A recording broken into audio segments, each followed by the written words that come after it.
Hi, Storyworks readers. My name is Sophia, and I'm so excited to read to you this issue's nonfiction article, Searching for the Titanic. Could the most famous shipwreck in history ever be found? By Lauren Tarshis. On the night of April 14th, 1912, the Titanic sped across the Atlantic Ocean. The sky glittered with stars. On board were more than 2,200 people, bejeweled millionaires and hopeful immigrants, passengers from all around the world. This was Titanic's first voyage, but already it was famous. It was built from the strongest steel, from the most modern designs. The Titanic was said to be unsinkable. Then disaster struck. At 11:40 p.m., the Titanic hit an iceberg. Icy seawater flooded the ship. It turned out the Titanic was not unsinkable. It was doomed. And so were most of those on board. 2 hours and 40 minutes later, the Titanic disappeared into the inky black waters of the North Atlantic. Would it ever be seen again? Okay, I want to stop right there. You notice over here in the corner, it says this is a problem solution story. So that means the author is going to give us a problem and he's going to tell us how he solved the problem. So as she reads this to us, I want you noticing what the problem was and how did he solve it. It also says look for 10 words in bold. I think those are going to be some words that they want us to know. Titanic sinks. 1,500 people lost. News of the Titanic disaster shocked the world. People demanded that the ship be found. Some families hoped that their loved ones could still be alive inside the sunken ship. But the Titanic had sunk to the bottom of the ocean, more than 2 miles beneath the surface. Nobody could survive in such deep water, even with air to breathe. That's because of water pressure. Water pressure is the force of water pushing against our bodies all directions. As water gets deeper, water pressure becomes stronger and stronger. We can't breathe. Our hearts can't beat. Even strong metal submarines can be crushed like soda cans. In 1912, humans had never ventured into the deep sea. The Titanic seemed lost forever. Human-sized worms. But as time went by, new inventions allowed people to explore the deep sea. The most important was a technology called sonar. Sonar uses sound waves to make pictures of objects miles underwater. Then, in 1960, 2 researchers took a trip 7 miles down into the Pacific Ocean. They went in a kind of tiny submarine. These small submarines are known as submersibles. The 2 men didn't see much in the murky black water, but their submersible withstood the water pressure. The men made it back alive. They inspired many young people. One of them was Robert Ballard. He had grown up to become an oceanographer. That's a scientist who studies the sea. By the late 1970s, Ballard had spent more time in deep-sea submersibles than almost any other human. What amazing things he saw. Eyeless fish, human-sized worms, foot-long clams, plants that lived without sunlight. But there was still something Ballard was eager to find at the bottom of the sea, the Titanic. Frozen terror. Many years had gone by since the sinking, but millions of people, like Ballard, were entranced by the ship. What about the Titanic was so fascinating? There was the ship, of course. At the time, the Titanic was the biggest moving object ever built. Few ships were as fancy. But it wasn't just the ship that kept the Titanic in Ballard's heart. It was the tragic story of the people who had lost their lives.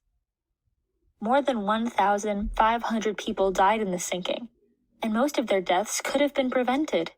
The Titanic's crew had been warned that icebergs were in its path, yet the Titanic's captain kept the ship moving very fast.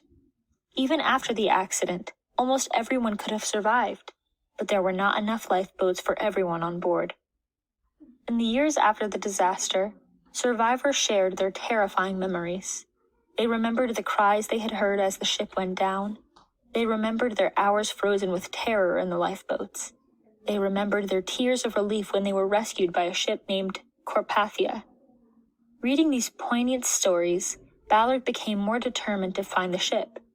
But where exactly was the Titanic? Nobody was sure.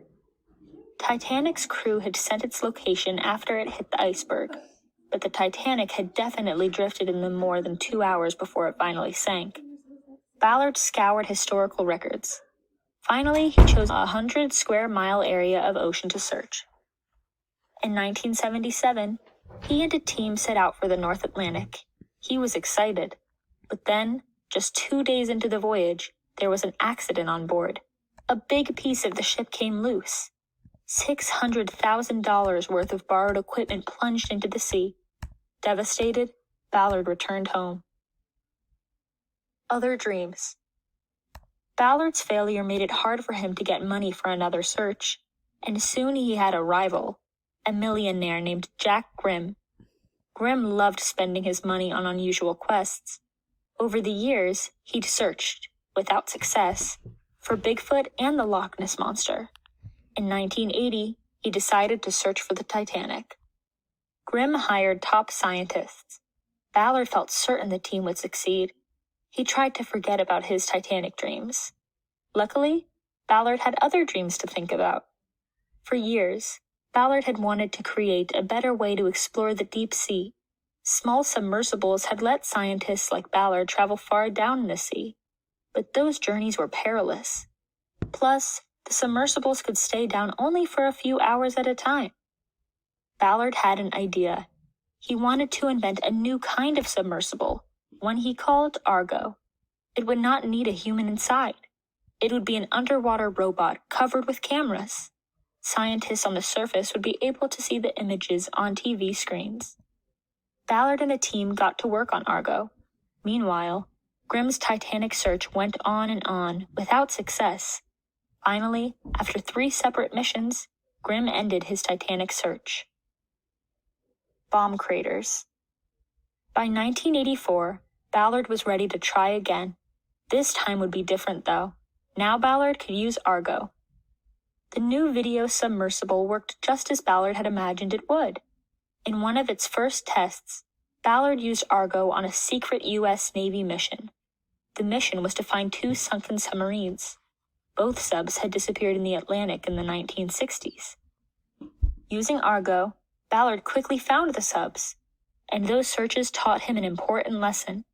The submarines had broken up as they were sinking. Debris was scattered for more than a mile. Argo, and Ballard, spotted the debris first. That's what led Ballard to the submarine wrecks. Ballard was sure Titanic had also broken apart as it sank. Furniture and china and other objects would have spilled out and been carried by ocean currents. Ballard hoped Titanic's debris could lead right to the wreck.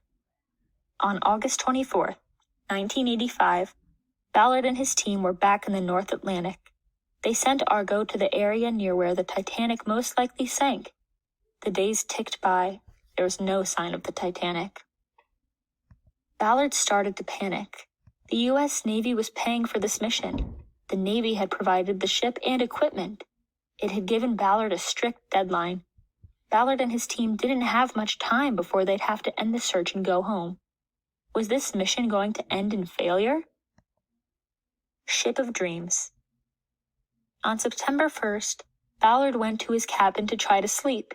He was exhausted and discouraged. But then Ballard was called back to the deck.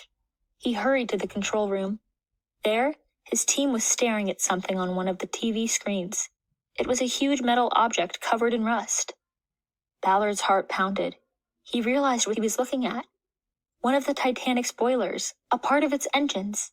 Cheers erupted. They had done it. Over the next few days, they'd make more dazzling discoveries. They'd find that the ship had cracked in half just before it sank. The front part was 1/3 of a mile away from the back. They'd see jewels and dishes and shoes scattered across the seafloor. Ballard would become world famous. But in those first moments of discovery, Ballard thought of those people who had been on board. His mind filled with their voices, their cries. He hadn't just found an empty shipwreck. He'd found the final resting place of a magnificent ship of dreams, of the hundreds who lost their lives so long ago.